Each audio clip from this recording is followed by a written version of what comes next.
वाहिगुरू जी का खालसा वाहिगुरू जी की फतेह। जिवें गुरबाणी अंदर असीं पढ़ते हाँ, बाणी गुरु गुरु है बाणी विच बाणी अमृत सारे हमारी प्यारी अमृत धारी जां शब्द गुर पीरा गैर गंभीरा अते आदि अनेकां ही प्रमाण ने जिहड़े वो सानूं गुरबाणी दे विचों मिलदे ने कि सिख दे जीवन का जिहड़ा आधार केवल ते केवल गुरबाणी है। सो अज श्रोता जनां दे नाल असीं जिहड़ा विशा साझा करना है वो है गुरबाणी नूं असीं किवें पढ़ीए जां साडी जिंदगी लई किवें लाभदायक हो सकदी है। किहड़े किहड़े अजकल तरीके वरते जा रहे हैं गुरबाणी नूं पढ़िया जा रहा है जां एक केवल कर्मकांड या रस्म ते बन के नहीं रह गए। तो गुरबाणी के अंदर कोई नेम भी है कि गुरबाणी को असीं किवें सुखैन ढंग दे नाल पढ़ सकते हैं, समझ सकते हैं ते जीवन अंदर अपना सकते। सो अज की इस विचार चर्चा के भाग लैण लई उचेचे तौर पर साडे सत्कारयोग प्रोफैसर गुरबचन सिंह जी थाईलैंड वाले अते इन्हां तों इलावा मेरे सत्कारयोग वीर भाई सुखविंदर सिंह जी दलेर अते वीर ब्रह्मजीत सिंह जी सरहाड़ी इस विचार चर्चा के शामिल होने पहुंचे हैं। समूह वीरां वालों पहला फतेह प्रवान करो। वाहिगुरू जी का खालसा वाहिगुरू जी की फतेह। सो सब तो पहला जे असीं गुरबाणी की गल करिए तो सब तो पहला ये सवाल आ जाऊगा कि गुरबाणी एक आम मनुख लई पढ़नी क्यों जरूरी है। तो जे असीं गुरबाणी पढ़ते हाँ जां सुनते हाँ तो कि इसकी कोई प्राप्ति भी है। सो ये जिहड़ा मुढ़ला सवाल है मैं ज्ञानी जी गुरबचन सिंह जी होना दे पासों पूछना चाहांगा कि वो कृपा करके संगतां दे नाल ये विचार साझे करन कि गुरबाणी एक आम मनुख लई पढ़नी क्यों जरूरी है ते की कोई इहदी खास प्राप्ति भी है। गुरु प्यारिओ, सवाल तुहाडा बहुत ही खूबसूरत है। साडे सिख कौम के अंदर स्रोता जन दो प्रकार का है। एक स्रोता वो है जिहड़ा आप गुरबाणी पढ़ सकता है, एक स्रोता वो है जिहड़ा गुरबाणी पढ़ नहीं सकता, ठीक वो सुन सकता है।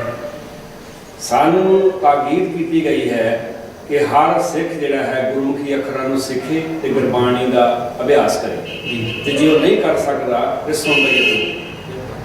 गुरबाणी इसलिए पढ़नी जरूरी है, सुननी जरूरी है ताकि साडे सुभाव विच साडे जीवन दे विच तब्दीली आ सके। जे साडे सुभाव विच तब्दीली आएगी तो मैनू गुस्सा नहीं आएगा, मेरे परिवार को गुस्सा नहीं आएगा तो मेरा जीवन जिहड़ा है वो सखैन ढंग दे नाल आनंदमय जिहड़ा है बतीत होएगा। इसलिए हर सिख नूं लाजमी गुरबाणी पढ़नी चाहिए है ताकि उन्होंने जिंदगी दीयां गुंझलां, जिंदगी दीयां हकीकतां, जीवन जाच का खजाना जिहड़ा है वो गुरबाणी विचों सखैन ढंग नाल मिल सकता है। ठीक है, क्योंकि श्रोता जनों क्योंकि गुरु साहिबान या भगत साहिबान ने केवल गुरबाणियां जिहड़ी वो लिखी ही नहीं बल्कि प्रैक्टिकल रूप दे विच आप जीवन जीव के संसार के सामने वो पेश की है। सो जिवें ज्ञानी जी होना ने गल की कि गुरबाणी है जिहड़ी वो पढ़नी क्यों जरूरी है। बकायदा सिख रहत मर्यादा के अंदर भी ये मद दर्ज है कि असी केवल अखंड पाठ सब करवाते हैं, पर उत्थे बकायदा ये मद दर्ज है कि जे अखंड पाठ क्योंकि गुरबाणी पढ़ने के नाल संबंधित ये गल है, जे अखंड पाठ करना होवे तां जिहड़े परिवार के जी ने वो मिल के करदा। ते दूसरी गल जे परिवार के मैंबर गुरबाणी नहीं पढ़ना जानते हो सकता कि वो आखिरी ज्ञान उन्होंने कोल ना हो तो उत्थे बकायदा दूसरी मत लिखी हुई है कि चंगे पाठी के कोलों गुरबाणी जिहड़ी वो सुन।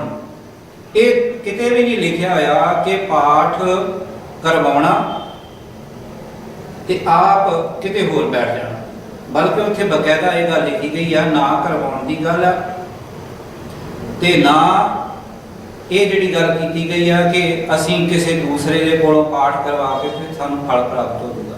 सो ये गल दूसरी इस तो अगला सवाल जिहड़ा साडा ये पैदा हो जाता वा कि जिहड़ी गुरबाणी आम बंदा वा वो कहंदा कि ਗੁਰਬਾਣੀ ਪੜ੍ਹਨੀ ਬਹੁਤ ਔਖੀ ਲੱਗਦੀ ਹੈ।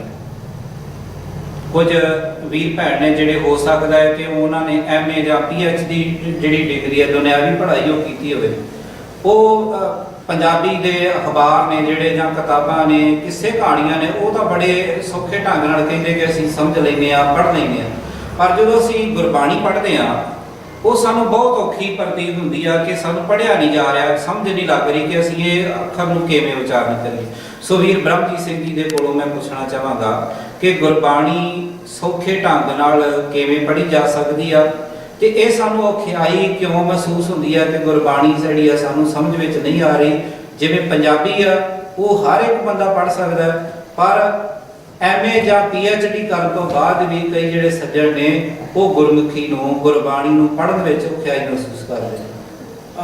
ਉਹਦੇ ਵਿੱਚ ਇੱਕ ਖਾਸ ਕਾਰਨ ਹੈ, ਕਿਉਂਕਿ ਇਹਨੂੰ ਸਵਾਲ ਨੂੰ ਅਸੀਂ ਦੋ ਹਿੱਸਿਆਂ 'ਚ ਜੇ ਵੰਡ ਲਈਏ, ਜਿਵੇਂ ਪ੍ਰੋਫੈਸਰ ਸਾਹਿਬ ਨੇ ਸਰੋਤੇ ਦੋ ਹਿੱਸਿਆਂ 'ਚ ਵੰਡੇ ਨੇ, ਇਸੇ ਤਰੀਕੇ ਨਾਲ ਇਸ ਸਵਾਲ ਦੇ ਵੀ ਦੋ ਹਿੱਸੇ ਬਣਦੇ ਨੇ, ਕਿਉਂਕਿ ਜਿਹੜੇ ਗੁਰਬਾਣੀ ਪੜ੍ਹਨ ਵਾਲੇ ਅੱਜ ਸਾਡੇ ਕੋਲ ਵਿਅਕਤੀ ਨੇ ਉਹ ਇੱਕ ਖਾਸ ਫਿਰਕਾ, ਖਾਸ ਵਰਗ ਬਣ ਗਿਆ ਵਾ। ਉਹਨਾਂ ਨੇ ਇੱਕ ਇਹੋ ਜਿਹਾ ਵਾਤਾਵਰਨ ਕ੍ਰੀਏਟ ਕਰਤਾ ਵਾ ਜਿਸ ਦੇ ਵਿੱਚ ਇੱਕ ਆਮ ਇਨਸਾਨ ਨੂੰ ਤੇ ਬਾਣੀ ਦੇ ਨੇੜੇ ਵੀ ਨਹੀਂ ਆਉਣ ਦਿੱਤਾ ਜਾ ਰਿਹਾ। ਔਖੀ ਹੈ ਨਹੀਂ ਹੈ। ਦੇਖੋ ਕੋਈ ਵੀ ਚੀਜ਼ ਜਦੋਂ ਅਸੀਂ ਪੈਦਾ ਹੋਏ, ਤੁਰਨਾ ਕਿਤੇ ਸੌਖਾ ਸੀਗਾ? ਲੱਤਾਂ ਹੈਗੀਆਂ ਸੀ, ਤੁਰਨਾ ਨਹੀਂ ਸੀ ਸਾਨੂੰ ਆਉਂਦਾ, ਪਰ ਅਸੀਂ ਤੁਰਨਾ ਸਿੱਖ ਹੀ ਗਏ ਨਾ। ਬੋਲਣਾ ਵੀ ਨਹੀਂ ਸੀ ਆਉਂਦਾ, ਅਸੀਂ ਬੋਲਣਾ ਵੀ ਸਿੱਖੇ। ਚੀਜ਼ਾਂ ਤੇ ਜਦੋਂ ਤੱਕ ਸਿੱਖਦੇ ਨਹੀਂ ਸਾਰੀਆਂ ਔਖੀਆਂ ਲੱਗਦੀਆਂ ਨੇ।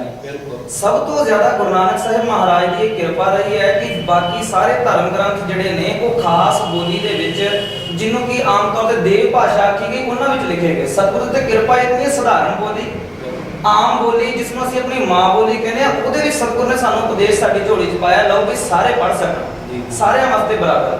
ਜੇ ਗੁਰੂ ਨਾਨਕ ਸਾਹਿਬ ਮਹਾਰਾਜ ਪਾਤਸ਼ਾਹ ਸਭ ਸਰਬ ਸਧਾਰਨ ਵਾਸਤੇ ਇਹ ਬਾਣੀ ਲਿਖ ਕੇ ਜਾ ਰਹੇ ਨੇ, ਬਾਣੀ ਔਖੀ ਨਹੀਂ ਹੈ। ਇਹ ਔਖੀ ਪਤਾ ਕਿਉਂ ਪ੍ਰਤੀਤ ਹੋਣੀ ਸ਼ੁਰੂ ਹੋਈ? ਕੁਝ ਵਿਅਕਤੀਆਂ ਨੇ ਬਾਣੀ ਦੇ ਉਚਾਰਨ ਵਾਲੇ ਪਾਸੇ ਜਾਂ ਬਾਣੀ ਪੜ੍ਹਨ ਵਾਲੇ ਪਾਸੇ ਕੁਝ ਇੱਕ ਇਹੋ ਜਿਹਾ ਵਹਿਮ ਖੜਾ ਕਰ ਦਿੱਤਾ ਗਿਆ ਵੀ ਜੇ ਤੁਸੀਂ ਪੜ੍ਹਦਿਆਂ ਹੋਇਆਂ ਇੱਕ ਅੱਖਰ ਵੀ ਕਿਤੇ ਗਲਤ ਪੜ੍ਹਤਾ ਤੁਹਾਨੂੰ ਪਾਪ ਲੱਗੇਗਾ। ਹੁਣ ਜਦੋਂ ਉਹ ਚੀਜ਼ ਸਾਹਮਣੇ ਖੜੀ ਹੋਈ ਤੇ ਬਹੁਤੇ ਵਿਅਕਤੀਆਂ ਨੇ ਅਸਲ ਦੇ ਵਿੱਚ ਬਾਣੀ ਪੜ੍ਹਨ ਤੋਂ ਗੁਰੇਜ਼ ਕੀਤਾ। ਬਾਣੀ ਪੜ੍ਹਨਾ ਉਹਨਾਂ ਨੂੰ ਇਉਂ ਲੱਗਿਆ ਵੀ ਜੇ ਅਸੀਂ ਕੋਈ ਇੱਕ ਅੱਧਾ ਅੱਖਰ ਗਲਤ ਪੜ੍ਹ ਦਿੱਤਾ ਤਾਂ ਸ਼ਾਇਦ ਇਹ ਬਹੁਤ ਵੱਡਾ ਪਾਪ ਹੋ ਜਾਏਗਾ। ਉਹ ਬਾਣੀ ਤੋਂ ਪਰਾਂ ਹਟ ਗਈ। ਇੱਕ ਤੇ ਬਹੁਤ ਵੱਡਾ ਕਾਰਨ ਇਹ ਰਿਹਾ ਬਾਣੀ ਨਾ ਪੜ੍ਹਨ ਵਾਲੇ ਪਾਸੇ ਜਾਂ ਇਹ ਕਹਿਣਾ ਕਿ ਬਾਣੀ ਬੜੀ ਔਖੀ ਹੈ, ਉਹਦਾ ਕਾਰਨ ਇੱਕ ਇਹ ਵੀ ਇਹ ਰਿਹਾ ਵਾ ਕਿ ਬਾਣੀ ਦਾ ਪ੍ਰਚਾਰ ਕਰਨ ਵਾਲੇ ਵਿਅਕਤੀਆਂ ਨੇ ਪਾਪ ਤੇ ਪੁੰਨ ਦਾ ਇੱਕ ਵੱਡਾ ਵਹਿਮ ਖੜਾ ਕੀਤਾ। ਦੂਜੀ ਗੱਲ, ਕੁਝ ਵਿਅਕਤੀਆਂ ਨੇ ਬਾਣੀ ਉੱਤੇ ਆਪਣਾ ਏਕਾਧਿਕਾਰ ਬਣਾ ਕੇ ਇਹਨੂੰ ਸ਼ੁਰੂ ਤੋਂ ਹੀ ਇਹ ਗੱਲ ਕਹਿਣੀ ਸ਼ੁਰੂ ਕੀਤੀ ਕਿ ਇਹ ਤਾਂ ਆਗਾਧ ਬੋਧ ਹੈ ਜੀ, ਇਹ ਤਾਂ ਬੰਦੇ ਦੀ ਸਮਝ ਆਉਣ ਵਾਲੀ ਨਹੀਂ ਹੈ। ਇਹਦੇ ਕਰਕੇ ਬਾਣੀ ਪੜ੍ਹਨ ਵਾਲੇ ਪਾਸਿਓਂ ਵਿਅਕਤੀਆਂ ਦੇ ਮਨ ਅੰਦਰ ਇੱਕ ਬੇਰਸੀ ਪੈਦਾ ਹੋਈ। ਜਦੋਂ ਤੁਸੀਂ ਪਹਿਲੇ ਇਹ ਸਾਬਤ ਕਰ ਦਿਓ ਕਿ ਇਹ ਚੀਜ਼ ਤਾਂ ਭਾਈ ਤੇਰੇ ਪਕੜ 'ਚ ਆਉਣੀ ਨਹੀਂ, ਭਾਵੇਂ ਤੂੰ ਜਿੰਨੀ ਮਰਜ਼ੀ ਕੋਸ਼ਿਸ਼ ਕਰ, ਬੰਦਾ ਉਦਮ ਹੀ ਨਹੀਂ ਕਰਦਾ, ਪਹਿਲੇ ਪਿਛਾਂਹ ਹਟ ਗਿਆ। ਤੀਸਰਾ ਕਾਰਨ ਰਿਹਾ ਸਾਡੇ ਆਲੇ ਦੁਆਲੇ ਵਿੱਚ ਮਾਂ ਬੋਲੀ ਦੇ ਪ੍ਰਤੀ ਜੋ ਨਿਰਾਸ਼ਤਾ ਪੈਦਾ ਹੋ ਰਹੀ ਹੈ। ਹੁਣ ਫਰੀਦ ਜੀ ਦੇ ਜਿਹੜੇ ਸ਼ਲੋਕ ਨੇ, ਰਤੀ ਰਤ ਨਾ ਨਿਕਲੇ ਜੇ ਤਨ ਚੀਰੈ ਕੋਈ, ਰਤ ਰਤੀ, ਇਹ ਸਾਰੀਆਂ ਚੀਜ਼ਾਂ ਜਿਹੜੀਆਂ ਸੀਗੀਆਂ ਇਹ ਆਮ ਬੋਲੀ ਦੇ ਲਫ਼ਜ਼ ਨੇ ਜਿਹੜੇ ਘਰਾਂ 'ਚ ਬੋਲੇ ਜਾਂਦੇ ਸੀ। ਸਹਿਜੇ ਸਹਿਜੇ ਸਾਡੇ ਲੋਕਾਂ ਦੇ ਮਨਾਂ ਵਿੱਚੋਂ ਮਾਂ ਬੋਲੀ ਕਿਉਂ ਉੱਡਦੀ ਗਈ ਵੀ ਜਿਹੜੀ ਆਮ ਭਾਸ਼ਾ ਦੇ ਵਿੱਚ ਲਿਖੀ ਹੋਈ ਗੁਰਬਾਣੀ ਸੀ ਅੱਜ ਲੋਕਾਂ ਨੂੰ ਇਉਂ ਲੱਗਦਾ ਹੈ ਔਖੀ ਹੈ ਕਿਉਂਕਿ ਮਾਂ ਬੋਲੀ ਘਰਾਂ ਦੇ ਵਿੱਚੋਂ ਲੋਪ ਹੋ ਗਈ। ਠੇਠ ਪੰਜਾਬੀ ਵਿੱਚ ਲਿਖੀਆਂ ਹੋਈਆਂ ਚੀਜ਼ਾਂ, ਲਫ਼ਜ਼ ਜਿਹੜੇ ਹਨ ਉਹ ਬੰਦਿਆਂ ਨੂੰ ਸਮਝ ਹੀ ਨਹੀਂ ਆਉਂਦੇ ਹੈਗੇ।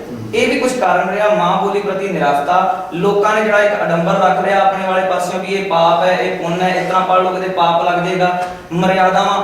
ਫਿਰ ਇੱਕ ਇਹਦੇ ਵਿੱਚ ਇੱਕ ਹੋਰ ਚੀਜ਼ ਵੀ ਜਿਹੜੀ ਖਾਸ ਤੌਰ ਤੇ ਵੇਖਣ ਦੇ ਵਿੱਚ ਆਉਂਦੀ ਹੈ ਕਿ ਬਾਣੀ ਪੜ੍ਹਨ ਦੀਆਂ ਗੁੰਝਲਾਂ ਇੰਨੀਆਂ ਪੈਦਾ ਕਰਤੀਆਂ ਗਈਆਂ, ਬੰਦੇ ਨੂੰ ਸਮਝ ਨਹੀਂ ਆਉਂਦਾ ਪਾਠ ਕਿਹਦਾ ਕਰਨਾ।